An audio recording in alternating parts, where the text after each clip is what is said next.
بسم اللہ الرحمن الرحیم۔ سورج کی قسم اور اس کی پھیلی ہوئی دھوپ کی قسم اور چاند کی قسم جب وہ سورج کی پیروی کرے یعنی اس کی روشنی سے چمکے، اور دن کی قسم جب وہ سورج کو ظاہر کرے یعنی اسے روشن دکھائے، اور رات کی قسم جب وہ سورج کو زمین کی ایک سمت سے ڈھانپ لے، اور آسمان کی قسم اور اس ذات کی قسم جس نے اسے بنایا، اور زمین کی قسم اور اس ذات کی قسم جس نے اسے بچھایا، اور انسانی جان کی قسم اور اس ذات کی قسم جس نے اسے ٹھیک بنایا۔ پھر اللہ نے انسان کو نیک و بد اور حق و باطل میں تمیز کرنے کا شعور عطا فرما دیا۔ بے شک وہ شخص فلاح یعنی نجات پا گیا اور کامیاب ٹھہرا جس نے اس نفس کو شرک، نافرمانی، اخلاقی گراوٹوں نیز ہر قسم کے رذائل سے پاک کر لیا، اور بے شک وہ شخص نامراد یعنی ناکام ہو گیا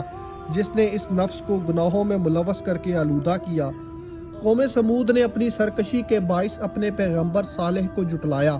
جبکہ حضرت صالح انہیں توحید کی دعوت دے رہے تھے، تو انہوں نے انہیں چیلنج کیا کہ اگر تم سچے ہو تو کوئی نشانی پیش کرو۔ اس پر صالح نے اللہ کے حکم سے ایک اونٹنی کو معجزے کے طور پر حاضر کر دیا اور ان سے کہا کہ یہ اللہ کی اونٹنی ہے، لہٰذا تم اسے آزاد چھوڑ دو، جہاں سے اس کا جی چاہے کھاتی پھرے، کوئی اس کو تنگ نہ کرے۔ نیز ایک دن سارا پانی اس اونٹنی کے لیے مخصوص ہوگا اور دوسرا دن تمہارا اور تمہارے جانوروں کے لیے رہے گا۔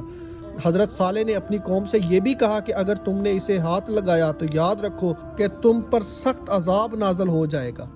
کچھ دیر تک انہوں نے اس پر عمل کیا، پھر انہوں نے اپنے سب سے زیادہ شریر اور سرکش سردار کدار بن سالف سے کہا کہ وہ اس اونٹنی کا قصہ تمام کر دے۔